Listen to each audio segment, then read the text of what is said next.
ఖమ్మంలో రైతు భరోసా వర్క్షాప్లో తుమ్మల నాగేశ్వరరావు మాట్లాడుతున్నారు. లైవ్ చూద్దాం. ఈ కమిటీలో కూడా ముఖ్యమంత్రి గారు ఈ ముగ్గురిని నియమించడం జరిగింది. వారి సూచన మేరకు ఈ సమావేశాన్ని ఏర్పాటు చేశాం.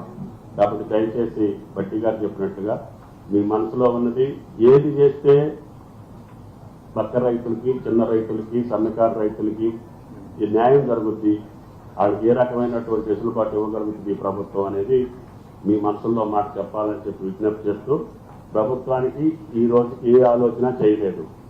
10 జిల్లాల రైతుల యొక్క మనోభావాలు తెలుసుకున్న తర్వాతనే ప్రభుత్వం నిర్ణయం ఉంటుంది. కాబట్టి దాని గురించి పేపర్లో వచ్చేదో లేదో మీడియాలో వచ్చేవి ఏది కూడా వాస్తవం కాదని చెప్పి మీకు చెప్పదలుచుకున్నాం. Thank you. ధన్యవాదాలు సార్. ఇప్పుడు గౌరవనీయులైన రెవెన్యూ శాఖ మంత్రి వారిని మాట్లాడమని విన్నప్పుడు. సభకు నమస్కారం. పెద్దలు రాష్ట్ర ఉప ముఖ్యమంత్రి వర్యులు బట్టి విక్రమార్క గారికి, సహచార మంత్రి వర్యులు తుమ్మల నాగేశ్వరరావు గారికి, ఎంపీ గారికి, ఆర్థిక శాఖ ముఖ్య కార్యదర్శి గారికి, ఇద్దరు కలెక్టర్లకి, అగ్రికల్చర్ డిపార్ట్మెంట్ వారికి, అదే రకంగా ఎమ్మెల్యేలు ఉన్నారు, కార్పొరేషన్ చైర్మన్లు ఉన్నారు, ఇంకా ముఖ్యులు చాలా మంది ఉన్నారు. వారందరికీ, ఈ కార్యక్రమానికి హాజరైన మీడియా మిత్రులందరికీ, ముఖ్యంగా రైతులతో పాటు ఈ రాష్ట్ర ప్రభుత్వానికి సూచనలు ఇవ్వటానికి, రైతులు ఎలా చేస్తే బాగుంటుందో రాష్ట్ర ప్రభుత్వం నిర్ణయం తీసుకోవటానికి ముందే మీ సూచనలు తెలపటానికి విచ్చేసిన ప్రతి ఒక్కరికి రాష్ట్ర ప్రభుత్వ పక్షాన, నా పక్షాన మనస్ఫూర్తిగా కృతజ్ఞతలు, అభినందనలు తెలియజేస్తున్నారు. పెద్దలు బట్టి గారు చెప్పినట్లు ఈ రాష్ట్ర ప్రభుత్వం నుంచి ఖర్చు పెట్టే ప్రతి రూపాయి రాష్ట్ర ప్రజలు వివిధ రూపాలలో రాష్ట్ర ప్రభుత్వానికి చెల్లిస్తున్న డబ్బు అనేది ఈ రాష్ట్రాన్ని పరిపాలిస్తున్న మా అందరికీ తెలియంది కాదు. గత ప్రభుత్వంలో ఏ స్కీములు ఏర్పాటు చేసినా,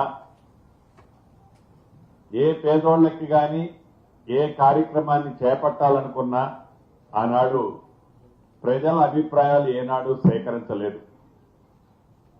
కేవలం 4 గోడల మధ్య నిర్ణయాలు తీసుకొని ఆ నిర్ణయాలని ఆనాటి ప్రభుత్వం ప్రజల మీద రుద్దేది. ఈనాడు అలా కాదు. ఏదైతే ఈ సంపద ఉందో, ఏదైతే ఈనాడు ఈ రైతులకు కానీ, పేదవాళ్ళకి కానీ, బడుగు బలహీన దళిత గిరిజనులకి గౌరవ ముఖ్యమంత్రి రేవంత్ రెడ్డి గారి నాయకత్వంలోని ఈ ప్రభుత్వం పేదోడి ప్రభుత్వంగా పనిచేస్తుందో, ఆ చేసే ప్రతి పైసా అకౌంట్ చెప్పాల్సిన బాధ్యత ఈ రాష్ట్ర ప్రభుత్వ పక్షాన మా అందరి మీద ఉంది.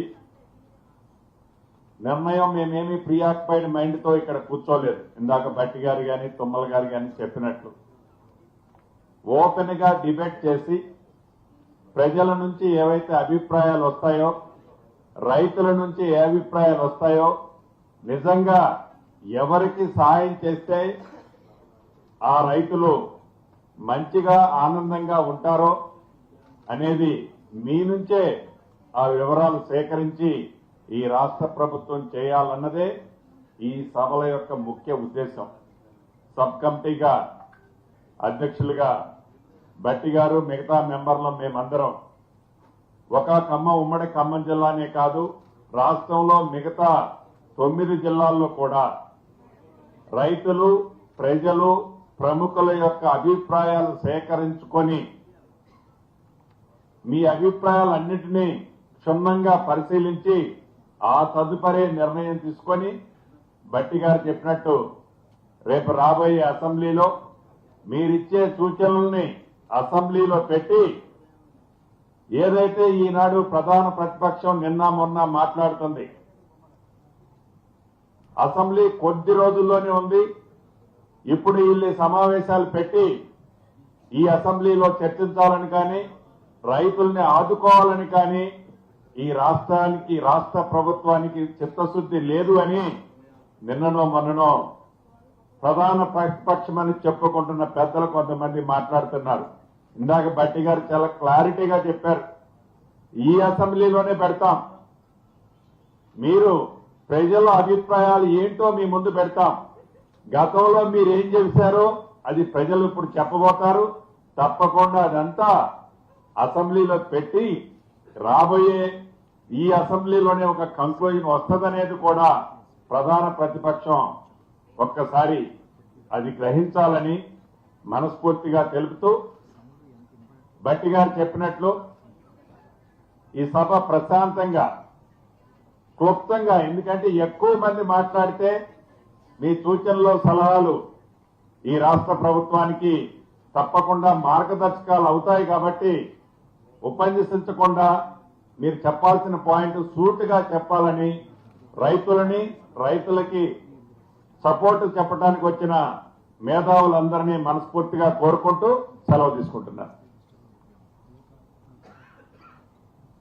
ధన్యవాదాలు సార్. సార్ తమరి అనుమతితో ఇప్పుడు చర్చని మొదలు పెట్టచ్చు సార్. సభలో వివిధ రైతు సంఘాల నుంచి, కోఆపరేటివ్ బ్యాంకుల నుంచి, చిన్నకారు సన్నకారు పెద్ద రైతుల నుంచి ఇతర వివిధ రిప్రజెంటేటివ్ శాంపుల్ ని ఇక్కడ ఆహ్వానించడం జరిగింది సార్. సభకు అందరికందండి, మీకు ఒకసారి మీరు ఎవరు మాట్లాడదలుచుకున్నారో చేయలేపితే మీకు అందరికి 4-5 మైకులు పెట్టడం జరిగిందండి. మైక్ మీ దగ్గరకు వస్తుంది, మీరు చర్చను మొదలు పెట్టవచ్చు. మొట్టమొదటిగా ఈ తల్లాపురెడ్డి గారి నాగిరెడ్డి గారిని లక్ష్మీపురం గ్రామం నుంచి వచ్చారండి, ఎర్రుపాలెం మండలం. మైక్ అందిస్తారండి. తల్లాపురెడ్డి నాగిరెడ్డి గారండి. సభకు నమస్కారం అండి. నా పేరు నాగిరెడ్డి అండి, మాది లక్ష్మీపురం గ్రామం, ఎరుపాలెం మండలం. ఇవి బులెటిన్ అప్డేట్స్. నమస్తే.